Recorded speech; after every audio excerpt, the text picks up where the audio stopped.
information is broken down by things like which one is owned, which one's franchise. So that's not too important. But if you look down here to these rows at the bottom, it does show you system-wide, which is probably what you're going to be looking at. So one of the things that I highly recommend you do is that you see percentage-wise what the number of rooms are by brand. So let's go here. Let me just do this very quickly.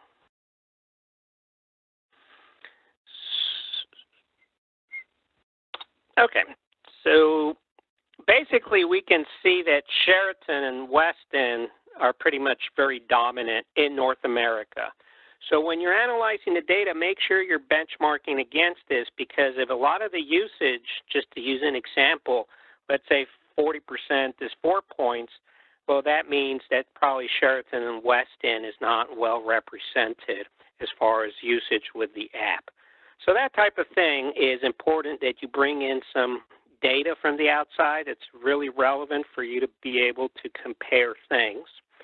The other thing that I wanted to share with you is some of the jargon when you read that annual financial statement that this industry uses is important that you familiarize yourself with. So, for example, one of the key metrics they talk about, and Jordan can probably elaborate a little bit more, is revenue per available room, which basically is calculated. I guess there's several ways it says to calculate it, but it's multiplying hotels' average daily room rate by its occupancy rate. So that's a metric that at least it's something that if it's relevant, you can insert into the conversation that by doing this or that to improve usage or frequency and booking rates, that'll translate into more RevPAR, which is the acronym that they use.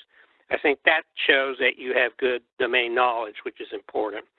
And then there's an article, and this one is 2013, so see if you can find something more recent by Bloomberg Business. I could not find in any other search, and I didn't spend a lot of time, but I could not find really a lot of detailed information about what the average profit is for luxury hotels on a per room rate. This one talks about some things that are important for you to also understand, which is apparently in the United States, the luxury hotel is kind of stagnant. They're not building more hotels. So that's, something to keep in mind. For them, obviously, China, Asia is probably, that's why it's more of a growth opportunity, because when you read this, unless things have changed in the last 2 years, the U.S. market for luxury high-end hotels is pretty flat. And they do talk here somewhere about what is their average revenue per available room for these luxury brands. It's about $200. And then a little bit later on, they talk about net operating margins in the 20% range. So see if you can find that, familiarize yourself with some of the amenity services they try to cross-sell their customers with, like restaurants, spas, etc. And the last thing that I want to say is once we kind of know if the competition has started, we have the calendar of when it ends. At some point this week, I would say I'd like to talk to at least one person in a group. It can be by phone, and just kind of cover a couple of things and make sure that, there's no gaps or things, and that your group is working well and things of that nature. So with that, I am going to give the floor to, to Jordan.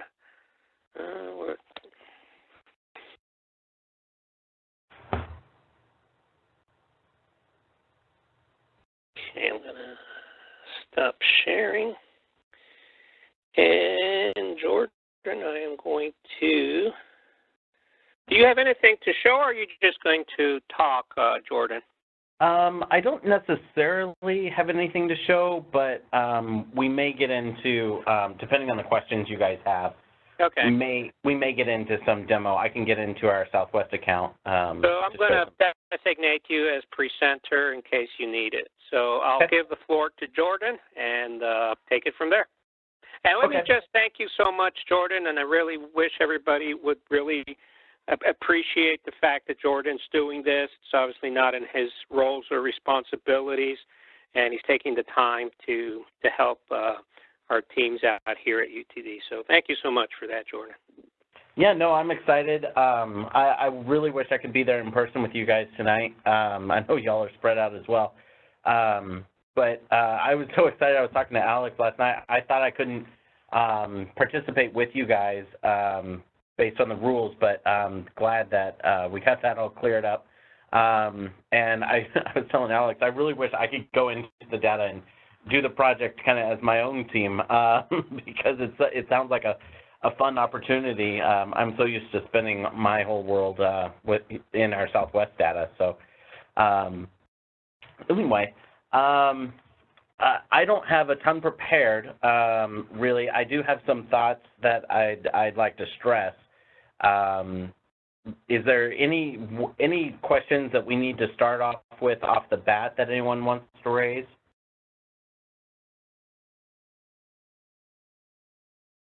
Okay. Jordan, if nobody does, I don't know, and you probably will, but if you can talk a little bit about the hotel category in general, Sure. and anything about apps in particular that you can share with the groups. Sure. So let's start with the hotel category. I think you kind of nailed it. The key metric that you're going to have, or one of your key metrics, is definitely going to be your average nightly rate. And I apologize, I don't know how their data is stored in there, but let me give you a few things to either ask questions about. I know that you guys can write in questions until the 30th, I think, in general, but it doesn't have anything to do with the Adobe Analytics. It's more about Starwood. And I think they're going to keep taking questions like this, but the revenue that's reported, so you should be able to get like sales or revenue by day, but then you would need to know in that day how many room nights were booked so that you could get to the average nightly rate. Do kind of keep that in mind, like what you'll need in order to get to the average nightly rate, because it won't just be, more than likely, it won't just be a variable or an EVAR or a prop that's just stuck in there for you to pull out. You'll have to calculate that one. But you might look for it under custom metrics. It may be there for you already. So in the hotel category, there are many brands, and it sounds like the way Starwood is handling their stuff is they're kind of lumping everything together. And when we talk about mobile in the travel space, it's real important to understand from where I sit, from what I see, there is a few unique things going on. One, brands themselves are not seeing as much traffic right before a trip in terms of bookings or reservations. So that's what I've seen. That it may be different in the Starwood data. So what that means is if you look at Hotels Tonight or Expedia or some of the industry data, they say that there's a ton of activity going on in mobile for same-day stays. So if you were looking for a hotel room for tonight, for example, that would be a same-day stay. And that would definitely be something to look at in Starwood. Are they seeing that? Because there's lots of industry data out there saying mobile is all about, I need a room tonight, I'm either traveling or I didn't make an advance reservation, or I thought I could get a better deal, or I'm on business and my flight got canceled and I'm staying tonight and I wasn't planning to. So those will have real high conversion rates if you're looking to stay tonight. Within the travel industry,